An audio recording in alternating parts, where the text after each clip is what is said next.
ధాన్యం కొనుగోలులో రాష్ట్ర ప్రభుత్వం కుట్రపూరితంగా వ్యవహరిస్తుందని మాజీ మంత్రి సింగిరెడ్డి నిరంజన్ రెడ్డి ఆరోపించారు. రైతులు విధిలేని పరిస్థితుల్లో దళాలను ఆశ్రయించేలా ప్రభుత్వం పరోక్షంగా ప్రోత్సహిస్తుందని మండిపడ్డారు. వనపర్తి జిల్లా పెద్దమందడి, గణపూర్ మండలాల్లో తడిసిన ధాన్యాన్ని నిరంజన్ రెడ్డి పరిశీలించారు. రైతులు అరిగోసపడుతున్నప్పటికీ చేతగాని ప్రభుత్వానికి చీమ కుట్టినట్లయినా లేదని ఆగ్రహం వ్యక్తం చేశారు. రైతును ముప్పు తిప్పలు పెడుతున్న ప్రభుత్వం తగిన మూల్యం చెల్లించుకోక తప్పదని హెచ్చరించారు.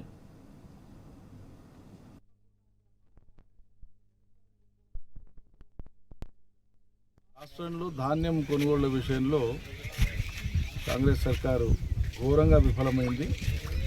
ఇది చాతగాంతనం ఒకటే కాదు, నిర్లక్ష్యం ఒకటే కాదు, ఉద్దేశపూర్వకంగానే చేస్తున్నట్లుగా రైతుల మీద కక్ష తెచ్చుకుంటున్నట్లుగా అనిపిస్తుంది.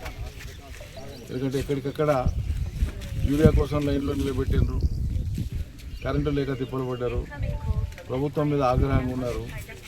కాబట్టి ఈ పరిస్థితులలో కొనుగోళ్లను సంపూర్ణం చేయకుండా చేసినామన్నట్లు అనిపించి వదిలేస్తే రైతులు కోపంతో ఆగ్రహంతో మళ్ళీసారి దళాలకు అమ్ముకుంటారు. అప్పుడు సర్కారు మీద భారం ఉండదు అనేటువంటి ఒక కుట్రపూరితమైన వైఖరితో వ్యవహరిస్తున్నట్లు అర్థమవుతా ఉంది.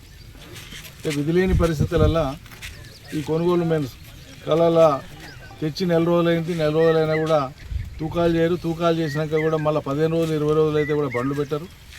బండ్లు పెట్టమంటే ఎక్కడికైతే సర్కారు తరలించాలనో గోదాములకు అక్కడికి ట్రాన్స్పోర్ట్ ఘోరంగా విఫలమైంది సర్కార్ది. బండ్లు లేవు మా దగ్గర, ఏం చేద్దామని చెప్పి ఐకేపీ సెంటర్లు కానీ సింగిల్ ఉండే వాళ్ళు కానీ చెప్తా ఉన్నారు. కొనుగోలు జరిగిన కాడ రైతులు స్వచ్ఛందంగా ముందుకు వచ్చి మేమే డబ్బులు వేసుకొని మేమే బండ్లు తెచ్చి తీసుకుపోతామని చెప్పి రైతుల మీద భారం వేసుకొని వాళ్ళు తీసుకుపోవాల్సినటువంటి దుస్థితి వచ్చింది. అంటే దీన్ని బట్టి ఏంది అర్థమయ్యేది, మరోసారి పంట పండించినా ఇక సర్కారు కొనదు, ఇక మేము దళాలకు ఎవరికి 4 రూపాయలు తక్కువైనా అమ్ముకునేది మేలురా అని చెప్పి రైతులు అనుకోవాలి, ఆ బాట పట్టాలి.